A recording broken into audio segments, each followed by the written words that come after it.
Bien, en el siguiente vídeo vamos a ver cómo realizar un ejercicio tipo de costes e ingresos. Se nos plantea una tabla donde aparecen las cantidades que se van a producir y hay que calcular todos los costes, ingresos y el beneficio. Habría que completar la tabla, representar esos costes y comentar el gráfico resultante.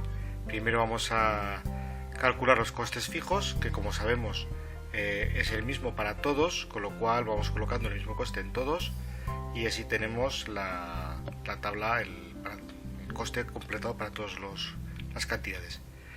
Con el coste total lo que hacemos es, según aparece la fórmula, calculamos, sumamos el coste fijo y el coste variable, tal como aparece aquí, y vamos calculando el coste total para todas las cantidades. Vamos calculando, sumando el coste fijo más el coste variable. Para calcular el coste medio, lo que hacemos es, tal y como ya conocemos, dividir el coste total entre el número de unidades que estamos produciendo. Entonces dividimos uno entre otro y vamos calculando para todas las cantidades cuál es el coste medio de producir cada una de ellas.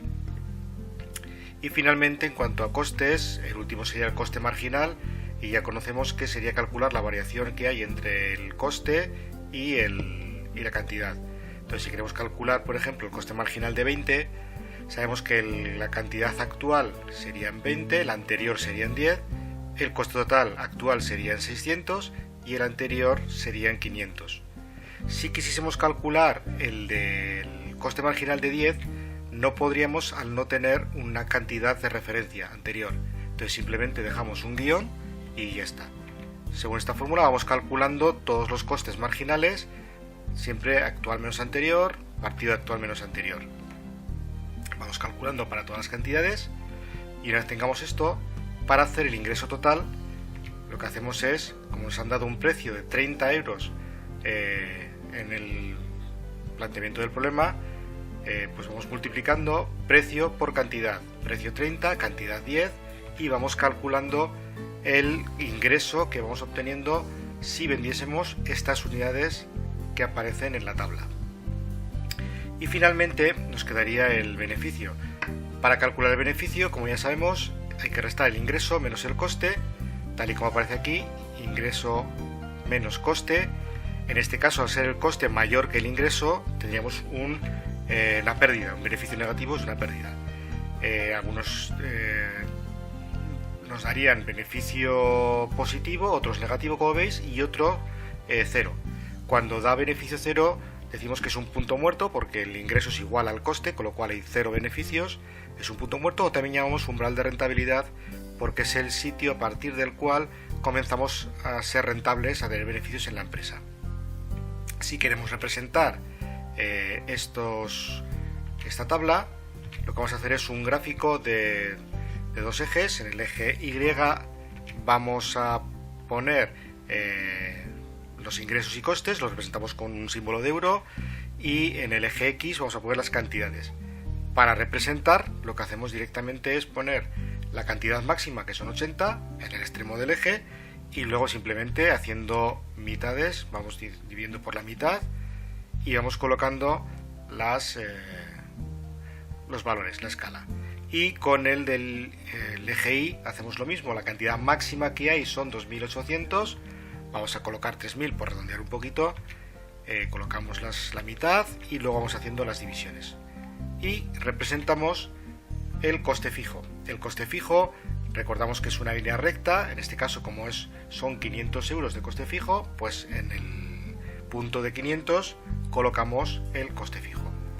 Para representar el ingreso, lo que vamos a hacer es coger el punto máximo de ingreso, que en este caso, si vamos viendo, son 2400, cogemos este punto y luego recordamos que tiene que partir del cero, porque cuando hay cero ventas hay cero ingresos, y trazamos una línea recta. Recordamos que es línea recta porque estamos trabajando con el supuesto de un mercado de competencia perfecta. Para representar los costes totales, lo que hacemos es coger las parejas, cantidad en el X y coste total en el Y, y vamos marcando todas estas parejas para 10, 20, 30, 40, etc. Vamos marcando y Recordamos que el coste fijo, o el coste total, perdón, parte del coste fijo, porque cuando hay cero producción no hay coste variable, pero sí hay un coste fijo, por lo tanto, aunque hagamos 0 unidades, tenemos que partir de aquí. Y luego vamos pasando la línea por todos los puntos que hemos marcado aquí. Y representamos de esta forma los dos costes y el ingreso total.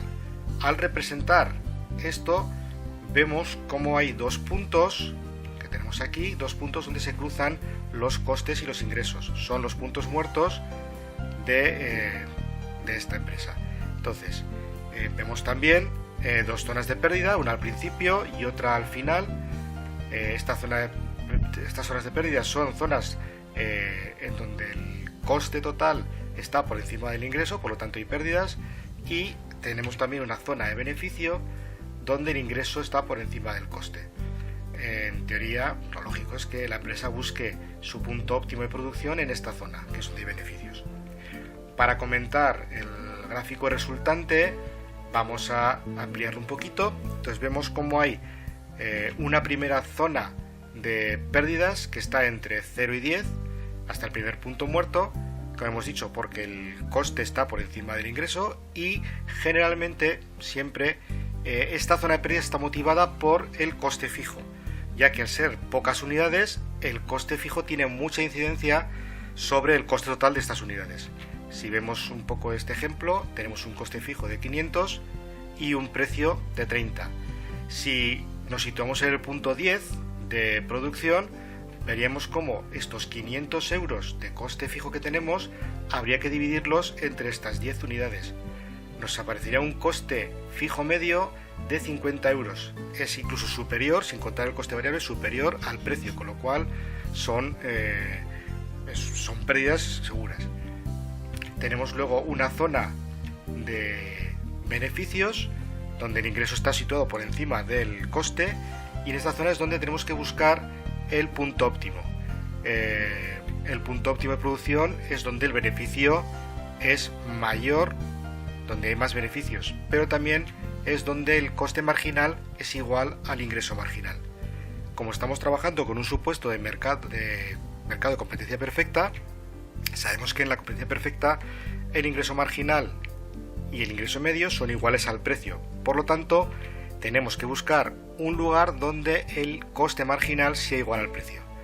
Como aquí es un poco difícil de verlo, vamos a ir a la tabla que teníamos de costes y vemos que en el punto 60, la producción 60, hay un coste marginal de 30 que corresponde con el precio, y es el punto donde tenemos el máximo beneficio. Además, si vamos mirando los costes medios, vemos que a partir de este punto producir el coste total de cada unidad es superior al precio, con lo cual aquí empezaríamos con pérdidas y el coste marginal sube mucho. Entonces, por esa razón se producen estas pérdidas. Entonces, el punto máximo, por así decir, que podemos llegar sería este, el de 60. Lo tenemos aquí representado. Y por último tenemos una zona de pérdidas donde nuevamente después de este punto muerto los costes vuelven a estar por encima de los ingresos, y este punto muerto, esta zona de pérdidas está provocada por el coste variable. Aquí ya el coste fijo no tiene tanta incidencia porque ya se reparte entre muchas unidades, y cuando se producen, no siempre se producen, pero cuando se producen estas zonas de pérdidas suele ser motivado siempre por el coste variable. Entonces, lo que sí tenemos que recordar es que cuando hagamos una descripción de este tipo de gráficos, tenemos que tener en cuenta que hay que describir lo que estamos viendo, pero también tenemos que justificar las causas. No nos quedemos en la descripción de qué zonas aparecen y demás, sino que tenemos que justificar por qué esta zona tiene pérdidas, cuál es el causante, qué ocurre en esta zona de beneficios, dónde está el punto óptimo de producción, y por qué esta zona, si es que lo hubiese, tiene pérdidas, cuál es el causante de esto, ¿vale?